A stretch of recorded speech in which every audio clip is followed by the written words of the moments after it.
Welcome, everyone, to Bear Football. And nowadays, Bear Football is described as really shitty football. We usually don't swear on this show, but I got a feeling there's some swear words coming up.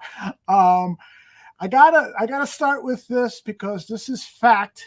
Matt Eberflus is now 3-17 as head football coach of the Chicago Bears. That's 13 straight losses. He's 0-3 this season. I'll start with you this time, Danny Shimon. How big of an indictment is this record against Matt Eberflus? And if you're general manager Ryan Poles, are you calling him into the office and asking him to bring his playbook?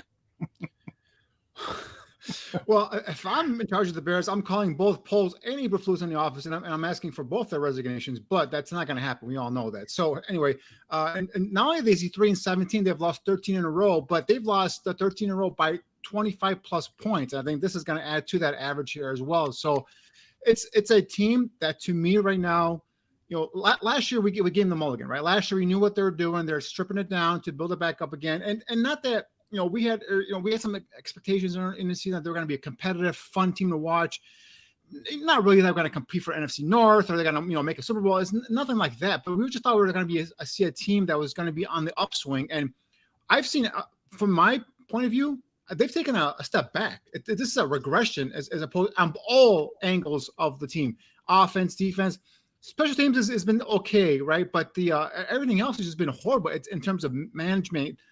In terms of getting these players ready to play week in and week out, just the schematic, ability to make adjustments, in-game adjustments, make adjustments at halftime. We don't see any of that stuff. And then Andy Reid pulled the reins on this debacle early in that third quarter. I mean, if they wanted, they could probably beat the Miami Dolphins score today. They could probably put up 70, 80 points on this Bears defense. There was no stopping this Chiefs offense. They had no answers for them. Eberflus is ingrained in this defense. He refuses to bring extra pressure. That's the thing. When he was brought in from Indianapolis, I've been on record saying I'm not a fan of this defensive play scheme or anything like that. There are different variations of it in the NFL, throughout the NFL, and they can be successful. And that's what we heard from Eberflus. He was a guy that would mix things up. You'd see, some man, some zone, some disguised blitzes. We've seen none of it. We've seen zip of it. And before we were all kind of blaming it on Alan Williams, who was the preliminary play caller, and I figured Eberflus was giving him the reins to go ahead and kind of run his defense. But now 2 games in, we've seen Eberflus do it. There were some blitzes last week. This week, I counted 1 or 2, a handful of blitzes. I have to go back and take a look at the tape to kind of, get a total number of that. But I didn't see much. Again, no real pressure on the quarterback. Now, obviously, when Gabbert got in there, we got a little bit more pressure there because obviously it's Blaine Gabbert. It's a different kind of story. But it's just an utter failure. I know everyone's going to point the finger on the offense and Justin and all that stuff, and they didn't play well either. I'm not giving them any sort of past year. But even if they put up 30 points, they still would have lost today's game. So I'm just saying, you need the defense and the offense to complement each other. And so far, we're seeing none of that. I'm just getting flashbacks of the whole Mark Trestman era all over again here, guys. And I hate that. The fact that they have 14 more of these games, because I know they're not going to fire these guys in midseason. So we're going to sit there and watch 14 more of these games. It's kind of depressing, to be honest with you.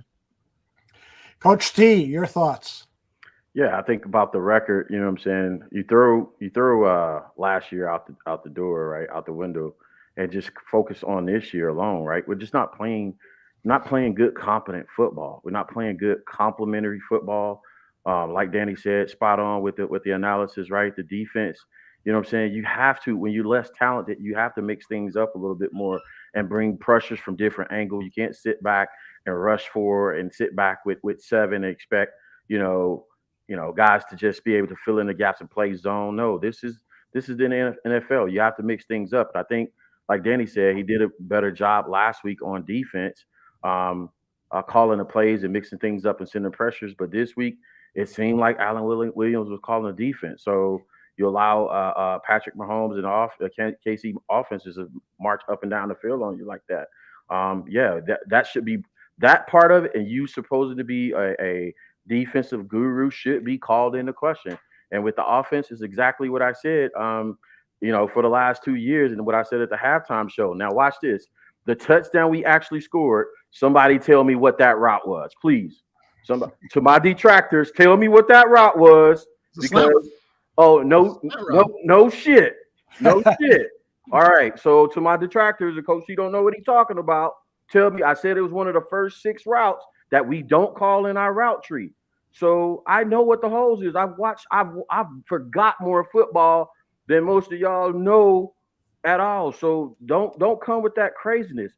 I would listen, take Justin out.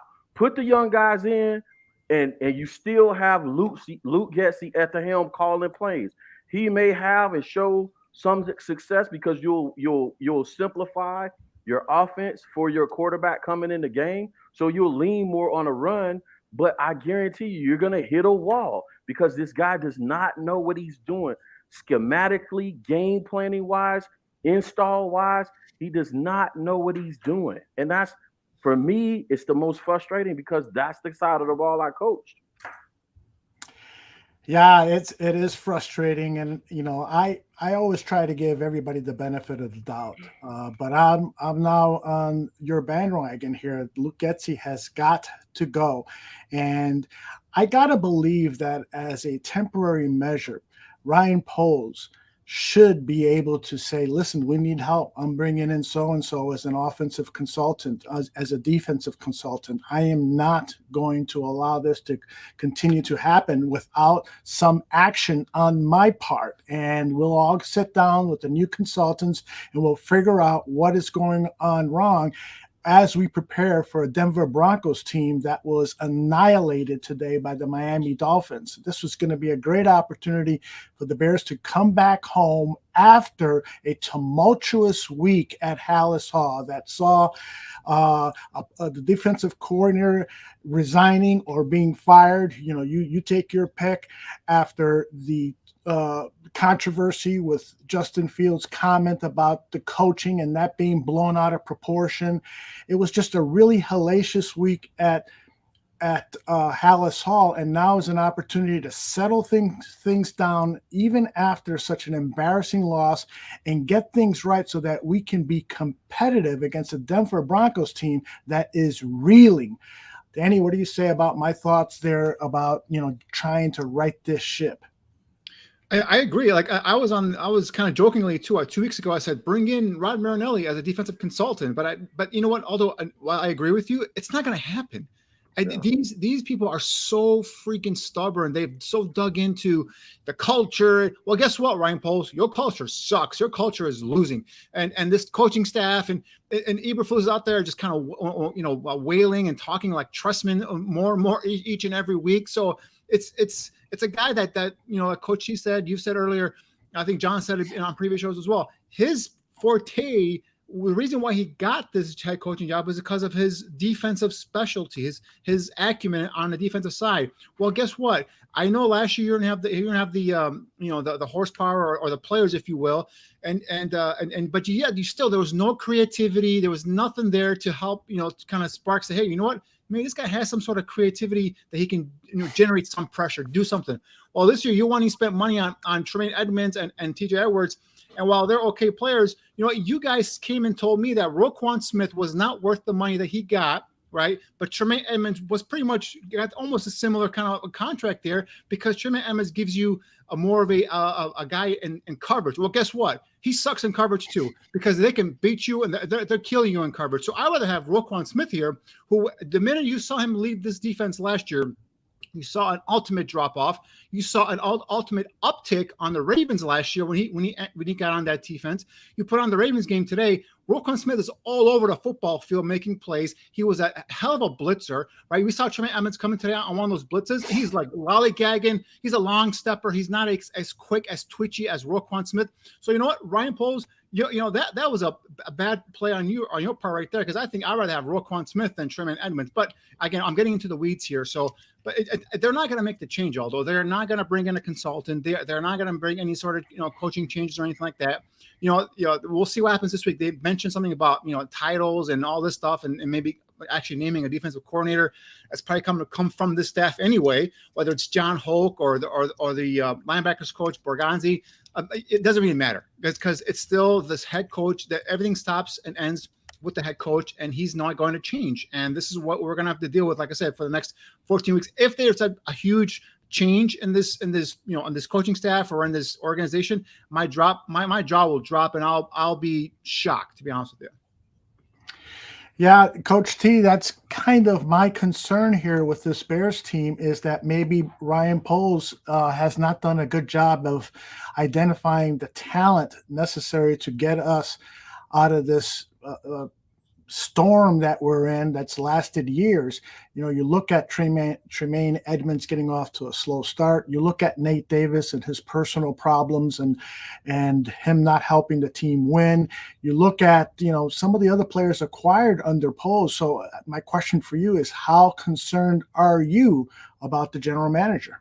I think Danny made a good point on our last show where he mentioned, you had a first-time GM, but the blueprint is when you start building a roster, you start building it from the inside out, right? You have to go get your dogs in the trenches first, and then you build a team for the inside out. And if we really had trust in Justin, why did we not all the way shore up the offensive line for this year? Yeah, we did get 2 defensive linemen this year, and we had money to spend, right? So what I've learned from watching this team is,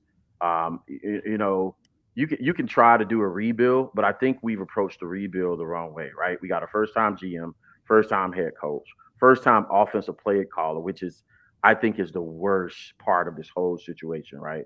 You know what I'm saying? There's a path on the defensive side that if your head coach who's now calling defense plays would just get out of his own pride and say, hey, I need to mix things up a little bit, that you could do something with that, right? But there are no solutions on the offensive side because the coaching fraternity is so political. You got to think about this. A guy that has aspirations to come back to the league at any point, he would not want this stench on his record. He would not want this stench on his record. So you bring him in 4 or 5 weeks into the season, and I still have aspirations to get on somebody's sideline, and I'm going to be held liable for what happened with the Chicago Bears. Yes, Greg Roman came in to consult with the Chicago Bears. You think Greg Roman wants this on his record, his stench on his record? Nobody wants anything to do with this thing. And again, because of how we organizationally structure the organization, you can't even necessarily fire Luke Getsy right now because you go to Janeko. What's Janeko's record for calling plays, right? He made a coach quarterbacks, but has he done installs before, right? Has he done game planning? Has he called games? Everybody thinks they're great at this thing, right? But like I said, I don't care what level you at. I will take you to the local Pee Wee Recreation League, and I will give you a call sheet, and I will say you got 24 seconds to call the right play. And I guarantee you, anybody on the other side of this call, your sphincter would tighten up so fast. You know what I'm saying? So no, it's not easy, but we had to go get a seasoned vet, and it hurts even worse when we got guys like Mike McDaniels that was out there that I was begging for. I wanted him as a coordinator, right? I thought he needed a little bit more maturity and prepare himself for the media part of it, but he's handled Miami. He's handled Miami perfectly. He's been authentic. He's been charismatic. He has Miami eaten out of his hands, not only as a play caller, but he has Miami eaten out of his hands as a communicator to the fan base, right? And he's kicking tail right there. That guy was out there. Dable was out there. You know what I'm saying? There was plenty of guys that was out there, but we go get a guy that is associated with Aaron Rodgers, that hadn't called plays or done install or game planning since forever. And what do we have? That part. That's the one thing, Coach T, is that's a name, Dable. Brian Dable was a guy who was out there, and that's I wanted an offensive guy, and I vouched for Peterson. Dable was on my list. Kevin O'Connell. Now a lot of these guys were first time, in terms of head coach material, but they had been play callers in the NFL, right? You go and get Luke Getsy, who came into this highly recommended, but he was a receivers coach, and then ended up being a quarterback coach, and then became a passing game coordinator. He never really called plays other than back when he was at Mississippi State. So, Brian Dable was a guy that had been with, Nick Saban, had been with Bill Belichick, had won championships on other coaching staffs before. And he saw what he did with Daniel Jones, who a lot of New Yorkers were running him out of town. He's a bust. He can't do it. Well, lo and behold, he turned Daniel Jones in one season into a guy who got a $40 million per year contract. So that's the thing with Brian Daboll is like guys who've done it before, guys that have track records. You can go back and see their offensive scheme. Can they adjust? Can they take what their players can do and build a system around them, not take their player and plug it into us and make that player fit into their system. That's the key thing here. And that's what we're seeing here in Chicago. And the unfortunate part is you're going to ruin another young quarterback, right? And then they're going to go get another quarterback probably. And then you're going to probably ruin him as well. If you this kind of rinse and repeat, spin cycle continues. The first time, a play caller, first time head coach, blah, blah, blah. It's just how many more quarterbacks are we going to ruin here in Chicago, right? Every single young quarterback, the city, the fan base, we are all craving for, a young, franchise quarterback. But you know what? It's an organizational failure. It's not on these quarterbacks. Look at Jordan Love. Jordan Love came in, from Utah State. That's the third quarterback now that they brought in, and now they've developed him. He took a little bit longer time, sat for 3 years, sat behind Aaron Rodgers, just like Aaron Rodgers sat behind Brett Favre. And guess what? Jordan Love has come out there. He's not lining up the world on fire, but he came back from a 17-0 deficit today versus a very damn good defense in the Saints. And they, he looks like he's a promising young quarterback because the organization knows how to develop these quarterbacks. They know what they need. And this organization has no clue what the hell they're doing. Like I said, even if they fire and they clean the coaching staff out, they're probably going to go get another first-time, play caller, probably like a Ben Johnson from Detroit or something like that. Then the next hot popular name on this list. And next thing you know, we're going to be stuck in the same kind of cycle all over again. It's by the way, the Bears have started the transmission of their live press conference. So in the middle of any of your responses, if they go live, I will politely interrupt you. But Coach T, if you were to get a call from Ryan Poles and say, help me out here, tell me what I should do here in the interim so that way we don't become, our fans don't have to wear paper bags to football games. What can we do to immediately jumpstart this offense? That's hard, right? I think they need to look, do some self-introspection, right? Him and his boy Ian need to get together, right? And they need to be honest about how they began to construct this roster. One of the things I said last year was, I think Ryan and Ian, because Ryan played offensive line and Ian played offensive line, they might have overestimated their ability to find gym offensive linemen in later parts of the draft, right? So I always use this analogy when I'm coaching players and doing my install, right? I start with offensive line. That's the engine to the offense is a vehicle. The offensive line is the engine, right? So you get the choice. You get the choice of a brand new factory offensive line or brand new factory engine, or you can go get a rebuilt, right, transmission and engine, right, and take your chances on, whether that engine was involved in a flood or whatever happened with that engine. It's what they've done with this offense and defense, right? They've gone out there and they stop for pieces where they should be saying, okay, I want a V6, V12 engine to make this engine of an offense and defense go, right? So my answer to your question, Aldo, is honestly, I'm being frank with you. Honestly, I don't know how you fix this big of a mess other than you go down to your offensive coordinator. And if you really know football, like you say you know football, Ryan Poles, you go down to your offensive coordinator and say, listen, I want to see, we can't fire anybody, so I want to see X number. You got to start micromanaging a little bit. You got to say, I want to see X number plays, and this is what Eberflus should be doing, not Ryan Poles. You got to say, I want to see X number. You give them guardrails, right? You give them guidance. I want to see X number plays under center, right, from this quarterback.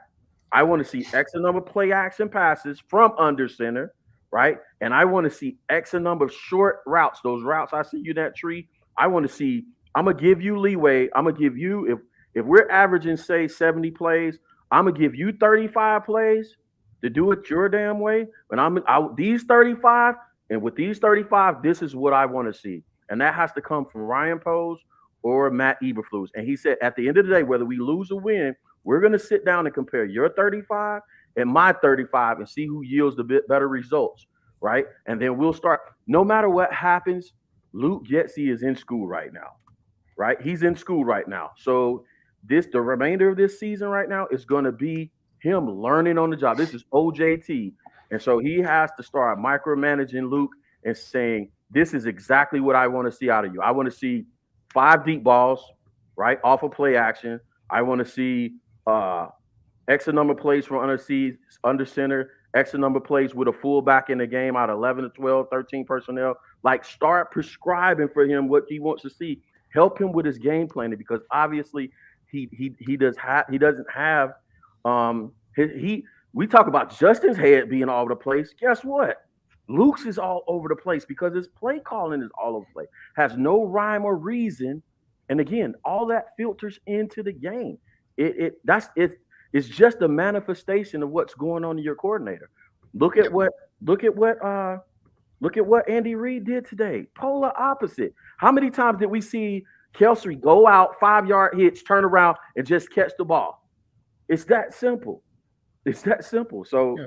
But Coach, you're kind of taking a huge leap there, assuming that Ryan Poles knows what the hell he's doing. I mean, again, guys, I am not convinced Ryan Poles is a good general manager, right? So far, the only move he's made that actually has been somewhat decent was trading Khalil Mack for a second-round pick.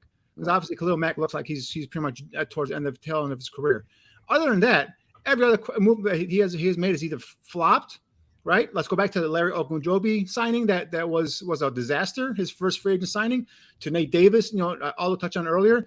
I was a harsh critic of the training of the number 1 pick. I didn't think they got enough in terms of assets. Everyone said, "Oh, they got a number 1 receiver." I'm like, did they? Did they get a number 1 receiver? Yeah. Because you know what, a number 1 receiver comes in and makes instant impact. And whether it's Stephon Diggs or AJ Brown or whoever you want to talk, those are number 1 receivers. DJ Moore was a guy who put up stats at Carolina. Talented receiver. I'm not saying he doesn't have talent, but is he a true number 1? That was my question when the trade was made. So every move that Ryan Poles has made, we talked about earlier, Tremaine Edmonds instead of Roquan Smith. Obviously, some of the draft picks, they're still young, they're still developing. But I've been calling for Aldo and Coach. I've been calling for Terrell Smith to get on this football field and replace Tyreek Stevenson. And you know what? If it wasn't for, I think he might have suffered a concussion, Tyreek Stevenson. If it wasn't for that, we probably still won't see Terrell Smith. And Terrell Smith didn't have a perfect game, but you know what? He made some plays out there. I saw him, break up a play. I saw him make some tackles. Let's see these guys come in. Obviously Stevenson is struggling. He's a rookie. He's getting picked on. Let's, maybe rotate him in there with Terrell Stevenson. Let's see what's going on here. We need to go to safety. And he probably has the most brittle safeties of an entire NFL, right? And every time you guys make a hit or make a play, they're on the floor, they're hurt, right? And that's the thing. His first 2 picks were secondary players. You're a guy that played, Ryan Poles, you're a guy that played in the NFL in the trenches. You play offensive line. Your first 2 picks, you should have come in and said, you know what? This offense and defensive lines, either side, need to be addressed immediately. And his first 2 picks were secondary players. And that's why I don't get that. I don't understand that. And there's a ton of moves that he's done that I can question. He's only been here in 3 games here. So I mean, obviously you're going to give him another season, but I have no confidence in Ryan Poles. I have no confidence in Eberflus. The only person that I have some glimmer of hope that knows what the hell he's doing, I don't have any proof yet, but it's Kevin Warren. Kevin Warren, I know he's busy trying to get this stadium built, but guess what? If your product on the field sucks, who's going to want you to come in and invest money and pay extra money to have your team play there? So it's like you are going to want. That's my only hope is Kevin Warren, with the amount of years he spent in the league, the context he has, knows if he has to make a change, who he needs to bring in, and if he has to, if he has to neuter Ryan Poles and say, you know what, we're firing this coaching staff, we're hiring. Pick a name, Jim Harbaugh, for example. You're going to be the personnel guy. You're going to get Jim Harbaugh that kind of players he needs, and that's how it's going to work. I mean, if that's my only hope is Kevin Warren will step in at one point and say enough is enough. Didn't execute. All right, we've got Matt Eberflus at the podium. I hope you can hear it. The audio is going to be a little low, so we'll do the best we can here. The ability to focus and the ability to fight, for each other, and we got to keep this thing tight in our locker room. That's the most important thing. There's going to be a lot of outside noise, as there always is in the NFL. And we played 3 games so far in the season. So if the guys keep doing that individually, and keep working, then we're going to have this thing crack. We got a great opportunity ahead of us. We got 2 games in 11 days. And so we're going to focus on that and focus on being the best versions of ourselves every single day as we go through practice this week. Got to take a hard look at this tape, an evaluation, and make the corrections that we need to make.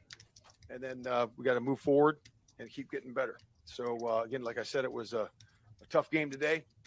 And how we respond to that is going to be important for each individual man in the locker room, each individual coach. We got to make sure we take a look at ourselves and what we can do better and how we can execute and put a better product out there. Matt, when you look at this team on paper, it's full of talented players. Someone like DJ Moore, even Justin Fields. So logically, the onus then falls on what is the coaching staff not doing. From your perspective, what is it that you all are not doing that you should be to get this ship right? Yeah, I would just say that everybody's got to take a hard look at what they're doing, in terms of the schemes we're running, what we're doing, just to help we're in charge to put our players in position to execute. And that's what the coach does, and develop the players at the same time. And we just got to do a better job, and then, then it's also on the players, because it is a partnership. Both of us together, the execution, the product on the field is always player and coach. It's very rare that a game gets that lopsided that quickly in this league. How do you describe what happened in the first half? Yeah, I mean, we did a decent job at the first, series on defense. We end up then had some takeaways there at the end. We end up giving a couple of drives up, there, giving some couple of big plays there. And then really the takeaways at the end there gave up another 10 points, so that's where it got kind of lopsided. It was a little bit difficult, playing that skill. We lost some DBs today, got out of some of our packages. So that's what happens when you lost 3 corners. But other than that, it was you just got to execute better. Now, Matt, looking back on it, what toll do you think we had on that night? The guys hung in there tight. They were tight. They were together. Never any dissension or finger pointing or anything. I didn't feel that it was effective at, affecting us at all. To be honest with you, that locker room is tight, and it's going to have to be tight now. I mean, there's going to be a lot of outside noise, and we got to do a great job of just staying together. And what we do is what we have to do on the practice field. We got to do it there. We got to take a hard look at the corrections that we need to make, for this particular game, and then where we're going in the future. Like I said, we got 2 games in 11 days, and that's going to be a big part for us this season. Matt, what problems did you see in Justin's game today? Problems. I mean, I saw that, a couple good execution plays that he had, a few execution plays that he made some good throws, and it's not always on him, so there's some, it's always, it's protection, right? It's the routes, it's guys, running, the routes the correct way, which they did, right? For the most part, but we got to do a better job there of just executing as a whole unit, not only on offense, but on defense, and special teams was solid today, but certainly on those 2 other groups. What about an honest assessment of his performance, of Justin Fields' performance today? Yeah, I'm going to go look at the tape, with it. I have to go look and see every play, because every play is really by itself. There's, when you look at a play, there's a call, there's a motion, there's a protection, there's a route, and then there's adjustment to the route. So you got to look at every single one of those plays. When he gets hurt in the goal or gets shaken up in the goal zone and he goes out, what was the decision that went into putting him back in the game? Well, he was cleared. Right. So he came out, we were going for it on 4th down there, but he came out. So then I decided to kick the field goal. Right. And then he was cleared, and then he was ready to go. The delay a game coming out of a possession change, how does that happen? Yeah, that should not happen. That should not happen. We should be on point there. We should be ready to go. We should snap that ball. Now, I thought he snapped it on the, because they usually give him a heartbeat tick there after that. So I thought he did that. So that happens all the time in the game. When you talk about the outside noise that is coming is going to be mostly negative, what do you look at and say, these are the positive things that we've done? These are the things that I'm proud of that we've done in this, year and a quarter or however long it's been. Yeah, there's been some good things. I mean, there's been some good drives, right? We saw some last week, right? We saw some at the second half here. So there's been some good things, with that, and also defensively. There's been some good things, some good moments in there. I mean, it's got to build upon that. Like I said, this is a new football team. We got 30-some new guys that are coming together that are playing, the game together for the first time for 3 games, so it's a process to that. It's certainly not where we want it to be, But to get there, we're going to have to have focus. We're going to have fight. We're going to have be resilient. We're going to have to block out outside noise. We're going to have to do all those things, and then keep a positive, optimistic attitude about it as a group. And if we do that, guess what? If you keep doing that, it will crack. It will crack. And so that's the biggest thing. That was my message to them in there. And like I said, the opportunity got coming right around the corner. What gives you optimism that at 0-3 right now, with the way this has gone, that it can turn for you guys? Yeah, just the work patterns. These guys are working. Like you said, we got talent. We got some talent on the squad for sure. And we just got to keep working. Coaches got to keep working, right? We got to keep putting players in position to make plays, right? Players got to keep working, right? So it's about being determined and having that determined attitude, okay, and the can-do attitude that we can get this done. Are you going to bring in anybody else on the coaching side on defense to help, whether it's meetings or to coordinate? Yeah, that's certainly something that we could do. It's something we're always looking at. We'll always look to evaluate that. Again, this is a new process for us that we're going through right now. But if we feel that it can help the squad, help that side of the ball, we'll definitely do that. But again, we'll look at all options as we go and make sure it's got to be the right fit. You need to do that though, if you're going to do it. It's a process. We'll talk about it. We'll figure out where it is. Now, why hasn't this come together faster? You're 3 weeks in and saying it still is coming together. There's been a lot of preparation that's gone into this. It's the end of September. Why aren't you guys better? Yeah, I think maybe it was because of the preseason with all the injuries that we had. We didn't have a lot of play together. That's obviously real. We didn't get a lot of chance to play in the preseason the way we wanted to, and practice like we wanted to together in terms of the offensive line, in terms of the defensive line. Linebacker, there's a bunch of guys that were out, and that's just where it was, so that's the adversity that we had, and that could be a reason, but I'm not saying making excuses, because we should be farther ahead, but we are playing together for the first time, practicing together for the first time, so we're going to see it come together, but that has to be a determined attitude, and we got to do a great job of working every single day. Should Justin be farther along now? It's his second year with Getsy. He was not hurt during the preseason. He was at every practice. Yeah, he's again, there's no one more determined than Fields. Justin is working his tail off. And again, we're finding, the flow for him, and we just got to keep doing it. We got to keep doing it. We got to find, how to, let him do his thing and explode.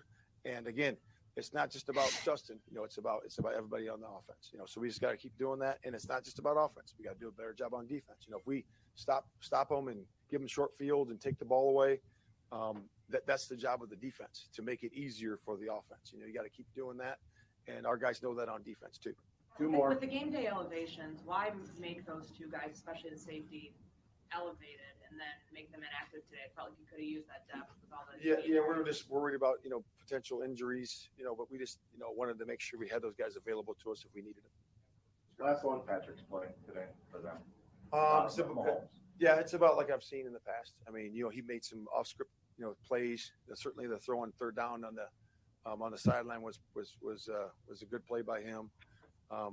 And again, we had him in the pocket a little bit, and he extended some plays. I thought our coverages were good in those moments, and we just got to do a better job of staying on our matches, in the scramble drill, and then working him in the pocket. So that's what I saw. Again, he played outstanding. I'm going to go to you first, Coach T. That is the end of Matt Eberflus's press conference. Justin Fields should be joining us in 10 or 15 minutes. What were your thoughts regarding what Eberflus said? Well, we could tell it's getting to him, first of all, right? He's starting to wear the pressure on his face and his shoulders. So that's the obvious. But here's the thing, right? You're gonna coach speak, unless you're winning. Like, coach speak is part of it. You're not going to get a whole lot of charisma and personality and all that stuff when you're losing like this, right?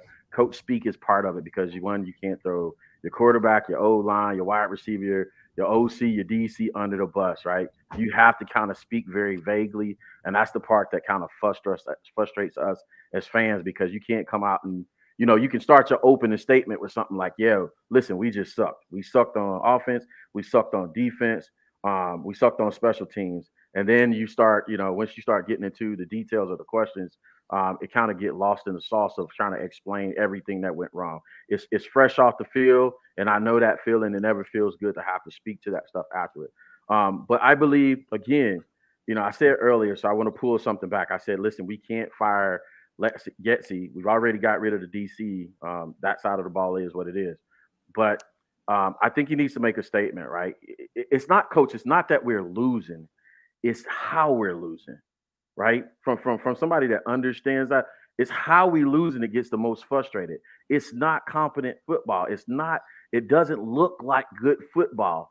And from that standpoint only, you can go into your coaches' offices and say, hey, let's have a conversation. You either need to micromanage or you need to get rid of the guy, right? So I was like, hey, you probably can't get fired Getsy at this standpoint in the season. But what do you have to lose? I believe either Simo, which I think he's the lesser of the two, or Tyke would give you just as much at Getsy right now in this offense. You have to take a chance on something, producing something better than what you have. So I would say, I've seen some of Simo's kind of drills and stuff that he kind of coaches on. It kind of gives me cause for concern.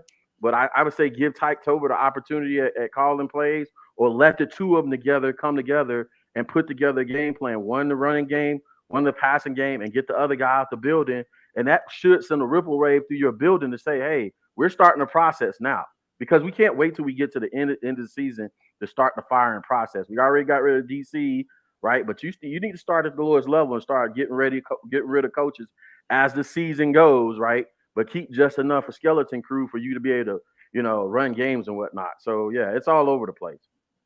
This coach, first of all, gives me no confidence that he knows what he's doing. Right? If you're a player in the locker room, you're going to run through a wall for this guy. And I know he's out there doing his coach speak to the media, but I mean, come on, the fact that he's like, the preseason, we had injuries. Well, you know what? You rested your starters. All right. You know what? We had injuries. Fine. We understand that. But you have injuries now. So in order to prepare your team for the regular season, play the damn players, play your damn starters, let them get some reps. 3 weeks into the season, you shouldn't be saying, oh, you know what? We're still coming together. That's bullshit. You had OTAs, you had, the training camp, you had preseason, all that crap. This is not 3 weeks into the season. Oh, we're still coming together. This guy is out there. He's in over his head. You could tell he's out there. He's nervous. He's not looking straight in the camera. He's not a guy that you would, as a player, would run through a wall for. It's all they're going to do is going to continue extending this drip of suffering that we're going through here until the end of the season. And then we hope and pray that someone at Hallis Hall will kind of look at it and say, you know what? It's time to make a change because you're ruining, Justin Fields, you're ruining whatever talent you have on that offense, whether it's the, the receiver more, the running backs, whatever talent you have up front, you're ruining it with this guy running this coaching staff. And, I don't see any answers. I don't know if Fields is at the podium. What's different last year as compared to this year when you're not succeeding? Well, there's a lot in that question. You got to make it simple. What's happening this year where you used to succeed last year? Why aren't you succeeding this year? In terms of what? In terms of running the ball. It seems when you had lanes to run, you didn't run. Talking about like on pass plays or design runs? Pass plays. I mean, this game, they had a good game plan. They had basically a spire on me. But it was linebacker where they only rushed 3, had a linebacker spy me, or they had a DB spy me. So, when you have that much success last year, teams are going to try to game plan to stop that. So they're not going to just not account for me. So, that's the answer to your question. What can change for you? Of course, teams do adapt to every single player. What can change for you to get past that? I mean, I can't control what they do on, their side of the ball. I just got to play ball. On the interception. High low on the hook defender right there. So I tried to get him to come down on Cole, bit down a little bit, and then of course went back, tipped the ball, and tip balls are never good against tip balls are never good over the middle. Never want that. So that's why they were able to pick that off. But Air on the ball now, or is it I mean, if you put too much air, then you don't want your receiver to tip it. So I just tried to put it over there. I mean, if you go back and look at it, did you see the play? Yeah, so Tony jumped down, boom, I'm trying to get it over him. He's jumped back up, took the ball in. So, yeah. Justin, the parts that you can control, what needs to be better in your performance? I think we all need to be better. I need to be better. And yeah. Warner called it a reality check. Do you feel like this is the kind of game that feels that way, or do you think of adversity and reality checks and all those cliche terms? Do you feel like you guys are kind of at the point right now? You know, of course, I think the outcome, you know, of course, nobody on this team wanted this, but I don't know if I would call it a reality check, but because I do think the guys every day come in, and, you know, focus get better. I think past Friday, I think we did have a good practice then, so I think we just got to keep working and just win this next one coming up. So. Yeah, I mean that's all we can do is just keep working, keep going. Everyone's 3 now with this losing streak continuing. Where do you draw confidence that this thing can turn for you guys? All we need is one to get this thing going. I don't know if I told you all right, but the Lions started 1-6 last year and they almost made the playoffs. So just keep that faith, keep going. And the big picture is the 3rd game of the season, you know. So you know, we got 14 left at least. So just keep going, keep working. That's it. Definitely feel like in the first quarter, some of the runs from Khalil, some of your plays was kind of like indicative of the work you guys did, like start feeling a rhythm? Yeah, I think so.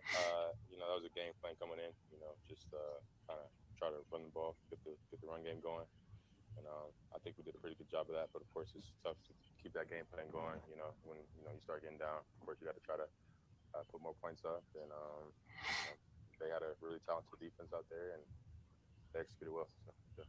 Justin, why is it off to this bad of a start, given the expectations that you guys had and some of the continuity? I know that some players are new, but you've been with Gessie for a while. There is some continuity. I don't know. I'm not about to answer that question, to be honest with you. But, yeah. You said keep working. Is there something that you had to make change in the routine, or you just got to keep things how you've been doing? You just got to, focus on, what we need to get better at.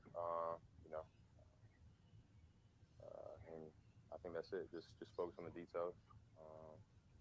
Like there was one play where, guys messed up the formation, so we just got to, be on top of everything. Just, be really locked in and focus each and every play. This team is looking for an identity or just not executing the identity that you feel like is already in play? I think both.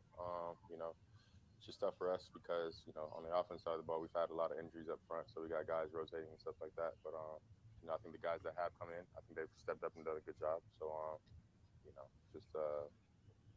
just trying to, get that full identity. And then once we do, we'll be rolling. We'll be good. What's the difficulty within the game of resetting and staying up? 31 points deficit. Yeah, I'm looking at it like the big picture, just life in general, to be honest with you. And I think, this past week has had me kind of look at it like, what are the important things in life? Because, when things are going good, you feel me, like, not say whatever, but, I think these past couple of weeks have made me appreciate, the little things in life, like being able to play this game. So, every opportunity I get to go out there and play, I'm going to have fun. I'm going to play my hardest and, just thank God for giving me the ability to play. So, no matter what the scoreboard is, I'm going to keep them the same mindset and just keep pushing and keep moving forward. When you put on numbers like this is not numbers you want to look at on the box score. They're not numbers that I'm sure you can very indicative of what you're capable of. What do you think of when you look at the stats after a game like this and you look at the score when you believe it's not? I think the only stat that matters is the scoreboard. So, of course, that wasn't on our side today. So keep going, but I'm not about to look at what was my completion percentage today. Like I'm not going to do that because some games are going to be higher than normal. Yeah. Some games are going to be lower than what I expect. So this is what it is. But I'm not going to pull up ESPN, watch the box score. Like I'm not one of those dudes. But, yeah. Appreciate that.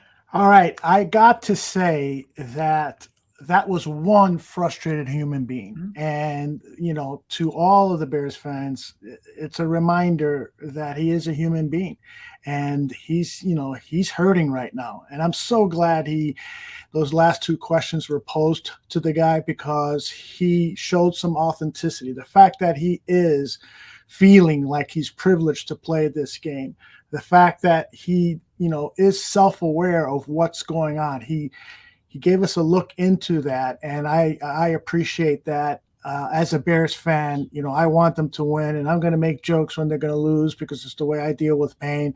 But deep down, first and foremost, I care about these guys. I care deeply about these guys, and I wish them all well. Danny, your thoughts about the Justin Fields press conference? Yeah, I agree with you. I mean, you could tell the guy's frustrated, and you could tell he's holding back what he really wants to say. I mean, if you give him truth serum right now, I think he's going to go ahead and open up and just kind of go off on. I think he feels like he's not being put in a situation where he can take advantage of his skill set and other players on offense's skill set as well. I think he feels like they're being kind of. What's that old phrase? A round peg in a square hole or something like that, or vice versa. However, I think I might have missaid that incorrectly, but they're being put into this situation where they feel like they're not being put in the best situation to succeed. And that's what makes me laugh when I hear Eberflus go up there, talk about, as a staff, we're going to try and put these guys in the best situation. Well, you're not doing that, not on the offensive side and not on the defensive side either. So, you have to make adjustments. And the one thing Justin touched on here, and something I touched on in previous shows, is, you can get off to a slow start. Lions got off to a 1-6 start, and then they make adjustments and they came back. But the Lions have a staff, have a coach, and Dan Campbell that will go out there, and if he needs to, he'll call a player out. But he's a guy that players want to play for. He inspires confidence. He builds confidence within players. And things might not have been going well early on last year, but you know what? He kept at it. He kept that fire in him. I don't see that same kind of exuberance or that same kind of confidence spewing out of Matt, Eberflus's ears and pores or anything like that. So that's why I have no faith. I have no faith that this staff is going to make any sort of adjustments. I have no faith they're going to put these players in any sort of position to succeed or get better. If Luke Getsy went ahead and did what he did last year in terms of adjusting the offense for Justin's strengths, and he's not doing it now. We saw, today I think Justin had 11 carries for 47 yards. That's more than he's had previous games. But it's still not the offense we saw coming out versus New England last year. So that tells me Luke Getsy might be, being told, hey, this is what we want to. This is the offense we want to run. This is how you're going to run this offense. That's what I'm thinking, and that could be coming from up top.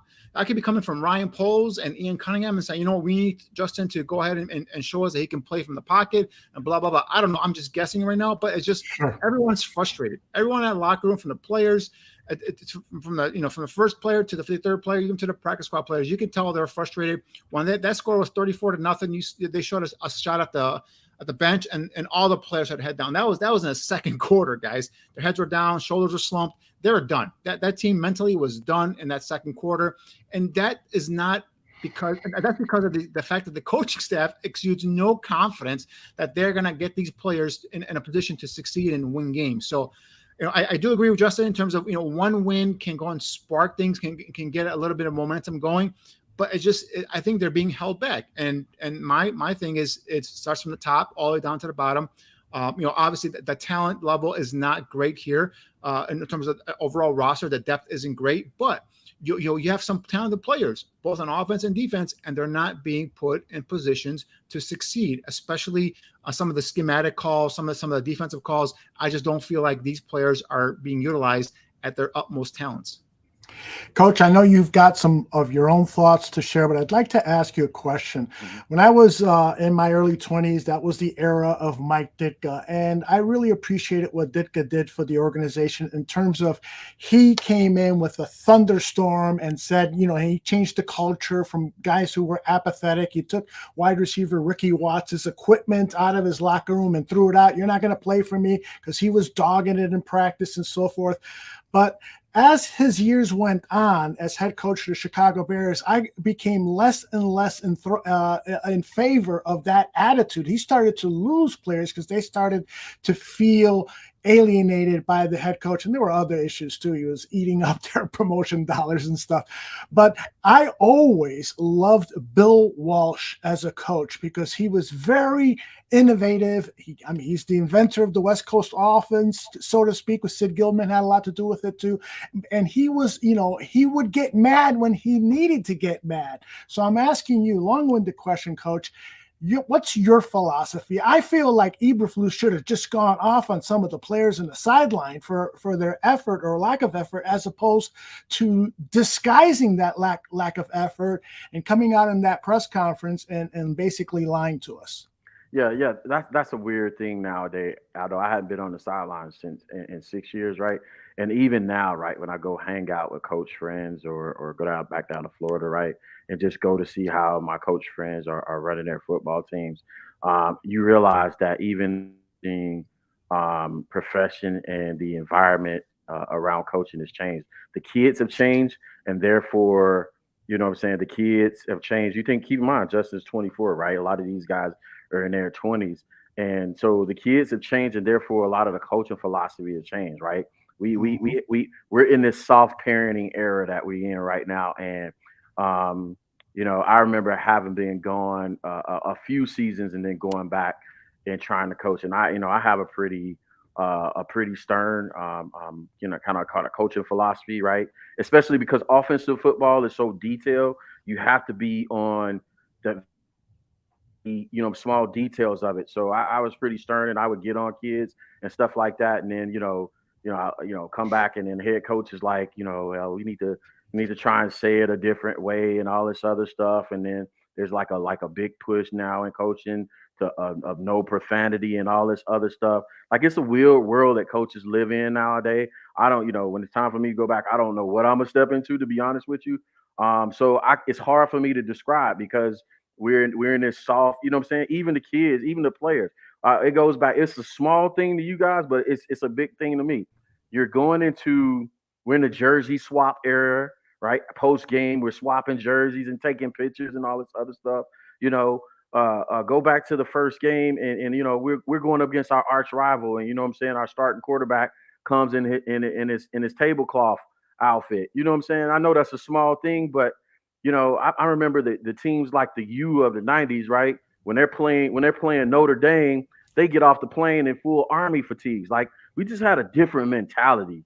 You know what I'm saying? Growing up, being high schoolers in the 90s and stuff like that. And I think even in the 80s, guys like Coach Dicka, Coach Landry, and some of these other coaches that would be like, I think it's more of a negotiation. That's why you hear Coach Eberflus talk about the partnership all the time. That's starting to be his catchphrase, like Nagy had his catchphrase. It's all about the partnership. I'm getting tired of hearing about the partnership because guess what? Sometimes, there has to be a definitive leader in the situation. Like, you know what I'm saying? That's great. We have, we have a partnership in my house. We have a partnership, but sometimes when the fire is going down range, right, and we're in the heat of battle, somebody got to make the call, right? And that's, it's that hard part of negotiating that we're changing as society as a whole. And that's filtering its way into our sports on every layer. Look at the NBA now. You know what I'm saying? You can't even talk to a kid in the NBA now. They make more money than the coach. So, you know what I'm saying? Like, a lot more. Yeah, they go in the owner's suite, go to the owner's office and be like, hey, man, I'm your $250 million guy. Hey, I don't like that guy. Get rid of him. So it's weird like that. I think the one thing that they can do, as coaches in this era is, you know what? You don't have to get on a kid. You don't have to get on a kid. You don't have to get a player. All right, you don't want to do it my way? Bet. Check this out. Watch this. Go sit on the bench. Yeah, go sit on the bench. Like, we're not talking. I'm not going to go back and forth with you. So I tell you what. All right, I'm gonna leverage the power I do have. So I tell you what. Go sit down. I think Andy Reid did that to his tackle today during the game. Exactly. He's been talking to him about his alignment for weeks. Okay, second half, come out. Go sit on the bench. Right. Think about it. So you don't have to come out in the press conference and flip over the podium, right, and embarrass the kid. But you know what I'm saying? And then it'll leak out. And he started out that way. I think for I got to go back to this because Danny said something real key, right? When it gets this bad, you start getting the conspiracy theories about what the ownership is doing, what the GM is doing, what the coaching staff is doing. Are they forcing him to do this or that other? And the frustrating part for me about Getsy is this. Early on, I was at the Green Bay game last year in Lambeau. I saw the running concepts. I saw the power plays. I saw the counter plays. I saw the wham concepts. He is running a totally different offense philosophically than it was last year. When I say, guys, you don't have to believe me, but I'm passionate about this thing because it's what I know. It is polar opposite of what it was last year, right? You saw a little bit of it in our first drive. Listen, you don't have to know football. You guys saw the pulling guards and pulling tackles, right? The counters, the powers. That is what we did, and it was working. Okay, so if that worked for you, where's your wrinkle off that play that worked? You check that off on your call sheet. You said that worked, and then to your call sheet, you have 3 or 4 counter plays off of that play that says, okay, this worked. So I'm gonna line up in that same formation. I'm gonna make them think I'm running that same play again, but I'm gonna run the counter play off of that play. Fools you, defensive coordinator, touchdown. But he doesn't do that, and it drives me effing nuts. Like or run a play action pass off that play as well. Yeah. That's one of your listed plays in there. You have, okay, here's your main play, here's your power play, here's your counter play, here's your play action off of that play. Okay, I'm gonna run the jet sweep off of that play. You add wrinkles to it. It gets so frustrating. I said this the other night on Twitter. I said, you know what? I think I'm gonna start charting just as a nerd. I'm gonna chart all of Kyle Shanahan's plays throughout the season to make me feel good about football again, because I feel like I'm getting dumber watching this team. Yeah, and the one thing about the head coach is I feel like head coach needs to be a CEO of the organization. Everything starts and stops with that head coach. You need a strong figure up top where everyone from the equipment crew to the field management crew, everyone respects that head coach. That head coach, everything's got to run through him. And Aldo, you made a great point in terms of Bill Walsh. You know who the modern day Bill Walsh is? No. It's the coach that was the opposite of the field today, and that's Andy Reid. He's a guy that gets in there. He's a guy that's innovative. He's a guy that all the players respect. You know, they all call him Big Red. You know, he's a fun, loving guy. But you know what? When he means business, he means business. And Jawan Taylor was a case in point today. Jawan Taylor, a big $80 million offseason signing by the Chiefs. But you know what? Jawan Taylor keeps effing up. And he keeps effing up, and he keeps costing them. You know, they're up 34. It might have been 41-0 at that point, but it was a false start, and that's that multiple false starts. He benched him last week versus the Jacksonville Jaguars, and he benched his ass again, and he had him in there in garbage time in the fourth quarter playing. So that's what I'm talking about. You don't have to yell and scream and berate players like Ditka did and the old school stuff. You just have to have the respect. And Andy Reid has the respect of every single person in that organization. Bill Walsh had the respect of every single person in that 49ers organization. That's what you need. And when you look at Eberflus, when you look at Matt Nagy, when you look at Mark Trestman, the last few coaches here, none of them exuded that type of respect. None of them demanded that type of respect. So that's the things you have to go and get someone, okay, that can demand that type of respect, that again, doesn't have to berate players or kind of go up to a podium and just cuss them out. Just demand the respect, know what you're doing, know the basics of football, guys. This is not that difficult. This game, you know, they try to get cute and make things all fancy. It's basic. You win with your good offense and defensive lines, and you build everything off of that. It's not that difficult. And for some reason, this Bears organization has no clue how to do this. And that's why I'd say it's an organizational failure, you know, compared to like what the Ravens do, look what the Packers do, look all these winning organizations, look what they're doing in terms of building that kind of structure, that power structure that runs from the top all the way down to the bottom. And the Bears just have not been able to get it right. As long as I've been a fan of them and been covering this team, they just don't get it right. All right, here's what I'd like to do, guys. We've got some questions that have been posed. I've got about 4 or 5 of them. I'm going to let's start with that one there. I will ask each of you a question, and if somebody wants to comment on the question, just jump in. But I'll start with you, Coach D. Do you think that the Bears are going to go 0-17? Please no. Please no. I don't. Honestly, and it's going to get anecdotal right here. I don't think I can take it. I really don't think I can take it. I think a 0-17 team may cause me to delete my Twitter account and disappear into the oblivion. A 0-17 team this year might definitely force me back on the sidelines. And I'm speaking real talk. It may cause me literally to, because you want to control situation. You want to feel like, let's talk about it, right? We watch our sports team, we follow our sports team because you want to feel like a winner yourself. You want to embody the winning habits of your city sports team. That's why you do it. And guess what? Losing is you know what I'm saying? Without getting too crazy and deep about it, losing is a spirit, and it seeps into your soul. There's nothing worse than waking up on Monday morning and you got to go work for somebody you don't like at a place you don't like, and then you're coming off an L, right? And now you got to try and, you know, motivate yourself. You want to go into Monday with a W, so you can say like, hey, at least, you know what I'm saying? I got to deal with this a-hole all week of a boss. but at least we won on Sunday, right? So yeah, no, Tooch, I feel you, bro, but please don't. I appreciate the question, but please don't do that to it. Danny, I'll ask you this. It's another Tooch question. It's sort of along the same lines. He asks, realistically, how many years behind the rest of the NFL are the Chicago Bears? In other words, how many years is it going to take to rebuild, in your opinion, Danny? Well, I think that's a hard question because, all right, first of all, I have no confidence in this management and in this coaching staff. So assuming that needs to go, you're talking about bringing a whole new regime here, a whole new coaching staff. Talking about building up again and bringing in their players for their system. I mean, you're looking at 2-3 years, probably 4 years. Now, the thing with NFL is if you make smart decisions, smart hires, smart free agency, acquisition, smart draft picks, you could turn it on quicker. Look at the Jacksonville Jaguars. Look at some other recent examples where the right hire, the right free agent fits, that fit the scheme, and then also the coaching staff that knows how to win.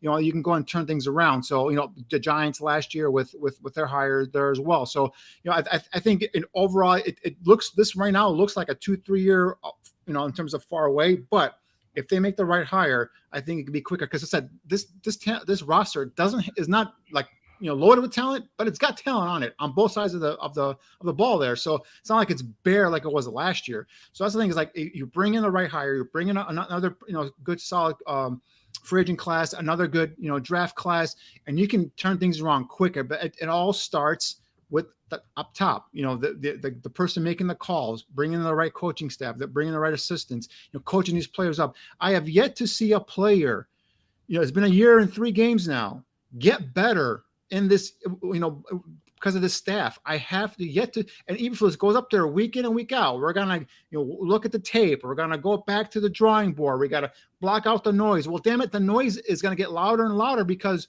it's 13 games losing streak. It's going to go probably 14 games because I bet you Sean Payne's going to come in here and says, you know what, I'm going to light this defense up.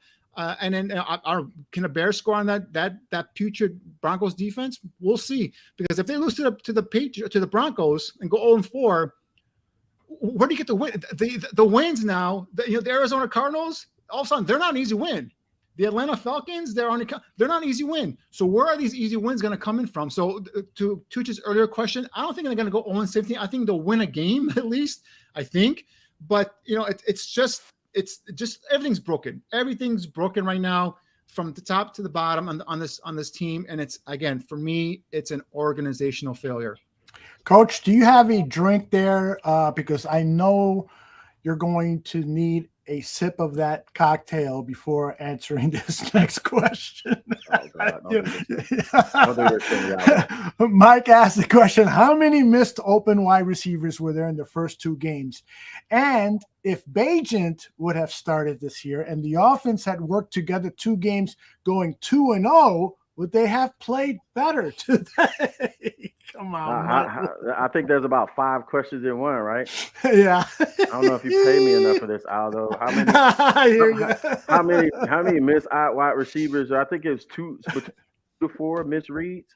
But I think again, listen, guys. I know what you're trying to bait me into, Mike. So I'm gonna go ahead and play the game with you. I'm going to defer you to the TJ tape, the Jenkins tape, and the Kurt Warner tape. Go watch the tape, right? Go watch the tape because they break down exactly why you're missing those wide open throws. Like on the internet, they're going to give you the in shot, the steal shot of a wide open receiver, right? But you have to understand why that happens. And I get it. Fans don't know Luke Getsy's job description. Y'all don't know what a offensive coordinator does. There's a few guys out there. Jordan Silviera knows kind of the offensive football. There's a few guys out there that get into the details of X's and O's, right? But if you don't know, you know how to do is diagnose the results and go straight to the players, right? So of course, the result, you don't get the result you want, go to the quarterback. So yeah, he's missed the reads, but again, how I tell the story and put you in position all matters. And it's this format. The format for this show is not for that. So I'm not going to try and drive into that. Those other questions, you can throw it back up. But yeah, the Bagent part, I'm all for it now because I want the fans to get what they want, right? So I want Bagent to go into the game, and I want Luke Getsy to get Bagent, and I want y'all to see exactly what the result's going to be with Luke Getsy and Bagent. I'm telling you, it's going to be the same, right? Most offensive coordinators get exposed in year 2. So he may have some early on success with Bagent, but it's not going to be sustained. Listen, let's get this straight. Luke Getsy is not going on to have a successful career in the NFL as an offensive play caller, right? He's not, right? He has the communication skills as a head coach, but we have soft skills and we have technical skills, right? So usually what happens in any industry, not let alone coaching, your technical skills afford you the opportunity to get a head coaching job and influence with your soft skills. But you have to have the technical skills first, and he doesn't.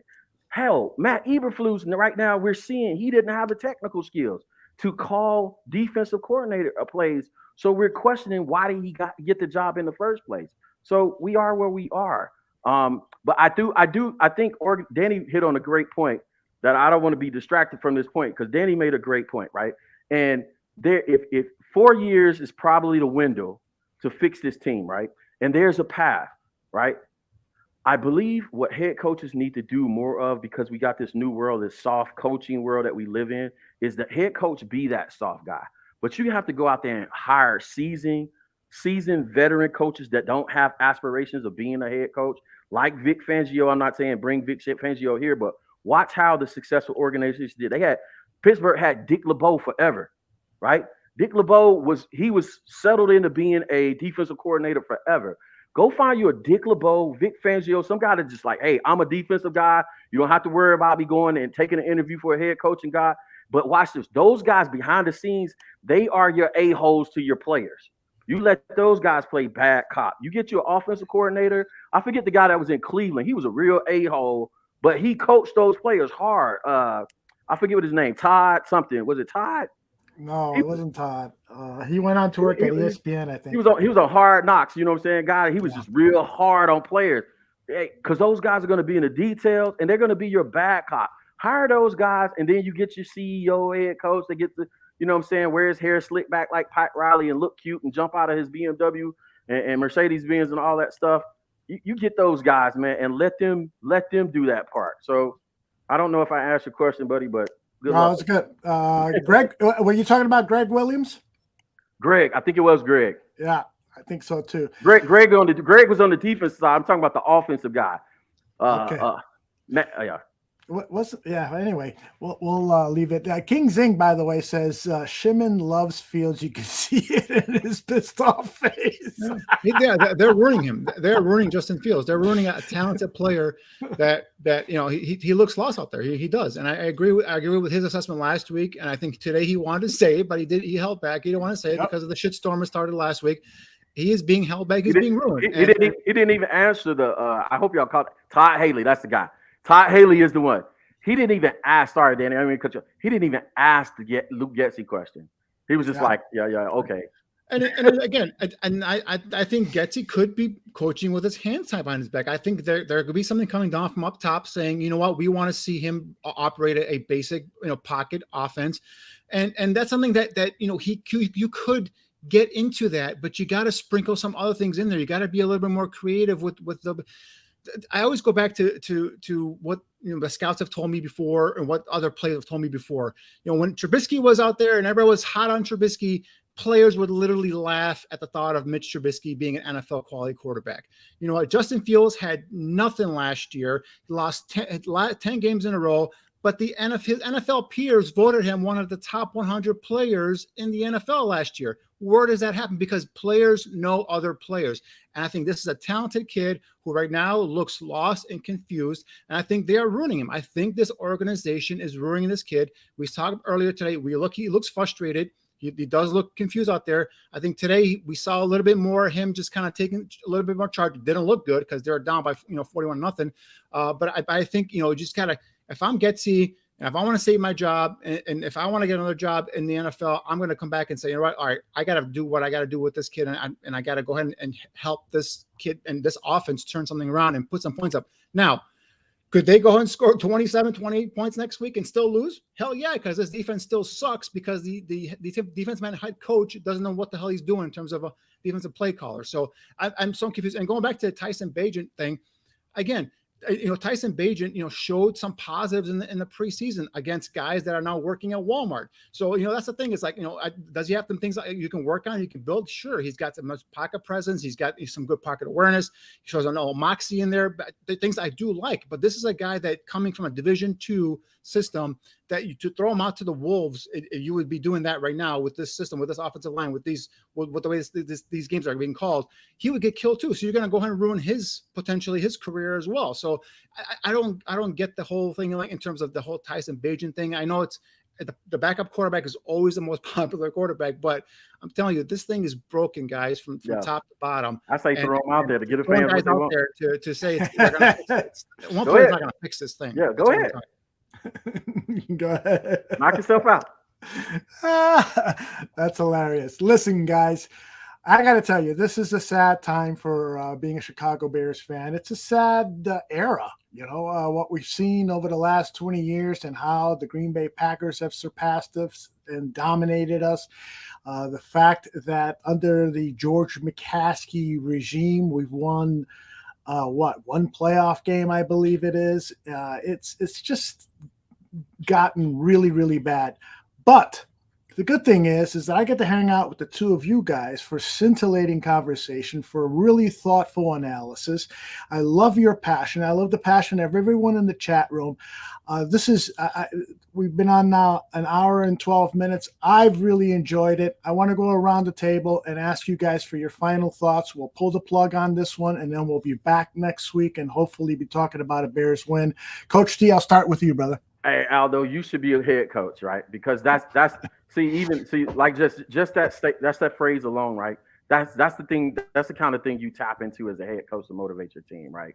Listen, only one team wins the trophy at the end of the year anyway, right? But what the players in the locker room, what the fans are going to remember are the relationships. You're going to remember the people we did the show with.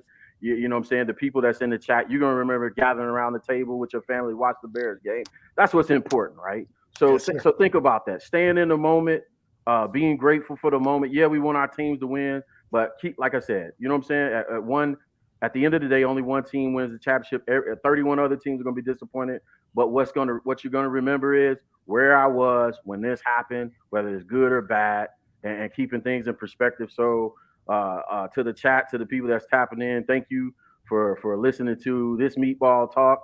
I know it gets frustrating, but you know what I'm saying? We're going to stick it out. We're not changing teams, people. We're not going anywhere. You see, I'm invested. I got all this gear, so we're not going anywhere. And it ain't cheap either. Right. There you go. Danny, your final thoughts, please.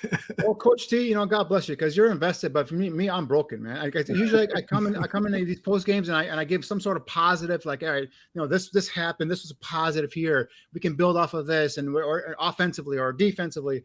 But it's like I said, they broke me. At this point, I don't see anything that's going to happen that's positive. Yeah, they may win a game or two, but offensively, there's nothing there that sparks something. All right, they could do this and win. Defensively, like I said, this defense just sucks. I mean, it's horrible. I guess the only positive is we saw some young players in there. We saw Sanborn make a play. We saw the young guy, Quindell Johnson, make a pick. The two safeties that we have, our starting safeties. Brisker takes bad angles, and he was always talked up as being this potential next star in his defense. He's taking bad angles. He hasn't gotten over that from last year. He gets hurt. He can't stay on the football field. Eddie Jackson wasn't even playing today. So, I mean, we have probably the two most brutal safeties out there. Linebackers, which supposedly was an upgrade with Tremaine Edmonds and TJ Edwards. And I think we're taking a downgrade because we lost Roquan Smith from last year. Again, I don't see anything positive on a defensive side. Offensively, like I said, I think they're ruining Justin Fields. I think they're not going to go ahead and change their game plan. I think they're going to continue to bring up the same old crap every week, and we're going to keep doing this. So, unfortunately, the only unfortunate thing is that we have 14 more games of these, and yeah, I mean, they've just broken me now. I don't know what is positive about this team going forward. Well, we'll get Greg Gabriel's take on if he's been broken or if he still has hope or what his take is. Tomorrow at 11 a.m., that's when we will be back with our Bears programming. We have a full week of programming, and we'll try to do our best to find some silver linings. But again, the silver lining that I have here is the Barroom Barfly Network family. You guys are all great, and hanging out with Coach T and Danny Shimon for the last hour and 15 minutes has been great. Final advice that I have for everyone, and especially for Danny, is we just have to shake it off.